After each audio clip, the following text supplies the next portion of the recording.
Evolution happens very slowly. Humans evolved over hundreds of thousands of years in Africa and then spread across the world. And our DNA has not changed that much since the period of time before modern society. But modern society is now racing ahead at an incredible rate.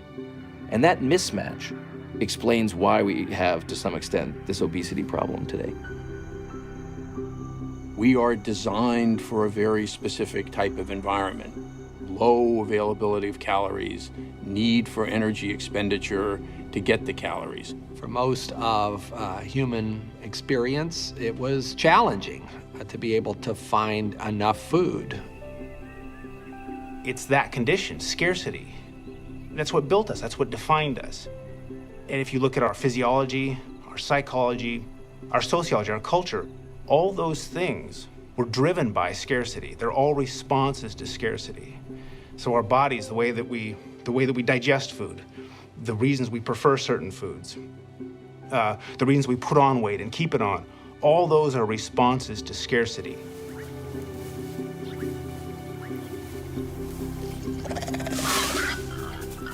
We're wired, we're sort of adapted to get really excited about things that are sweet and contain a lot of fat. That very fat in the diet actually blunts our body's ability to pay attention to hormones that tell us to stop eating. Back in the day, when there wasn't a lot of food available to us and we were presented with a large animal, we needed to consume as much of it as we possibly could over a short period of time. Because we didn't have refrigeration, the product would go rancid. We couldn't have the brain saying, after we had a couple of bites, you're full, step away from the carcass, you need to stop eating. We had to override those signals. And if you ate those foods, you were more likely to survive, not just in the short term, but in the long term, in the times when food was more scarce. That created an evolutionary pressure for the development of certain brain reward circuitry. I'm at the beginning of civilization. I find a banana, I've never eaten it, I eat it. And there is this sweetness, this extraordinary pleasure.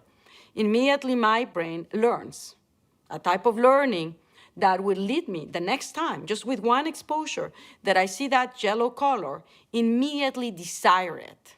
And it's not something voluntary, it's automatic, and it will motivate me to climb the tree, take the banana, and eat it.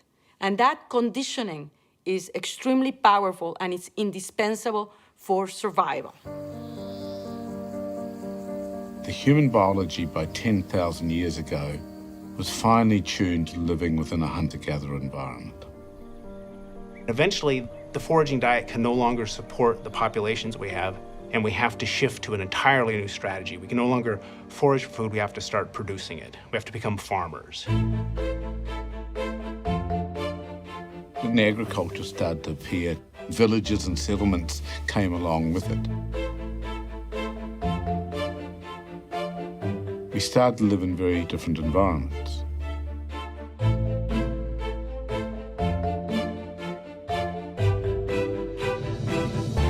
At the end of the 19th century, the United States is really at this turning point where our population's growing. We've got to make some decisions about food security. What's our approach to food going to be? And then in a blink of an eye, something huge happened, and that thing was that we got modern agriculture.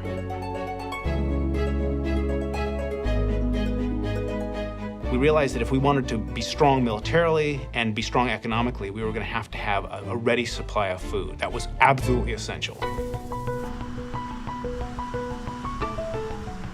By the early 20th century, there's this full-court press by the federal government to industrialize food to the point where we can produce cheap food. And it's everything from subsidizing farmers to heavily promoting research.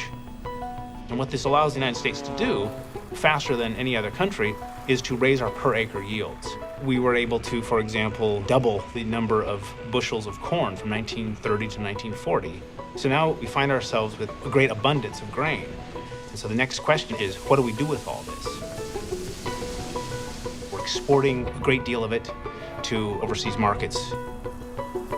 At the same time, we found that we could fatten up our animals much faster when we fed them on grain.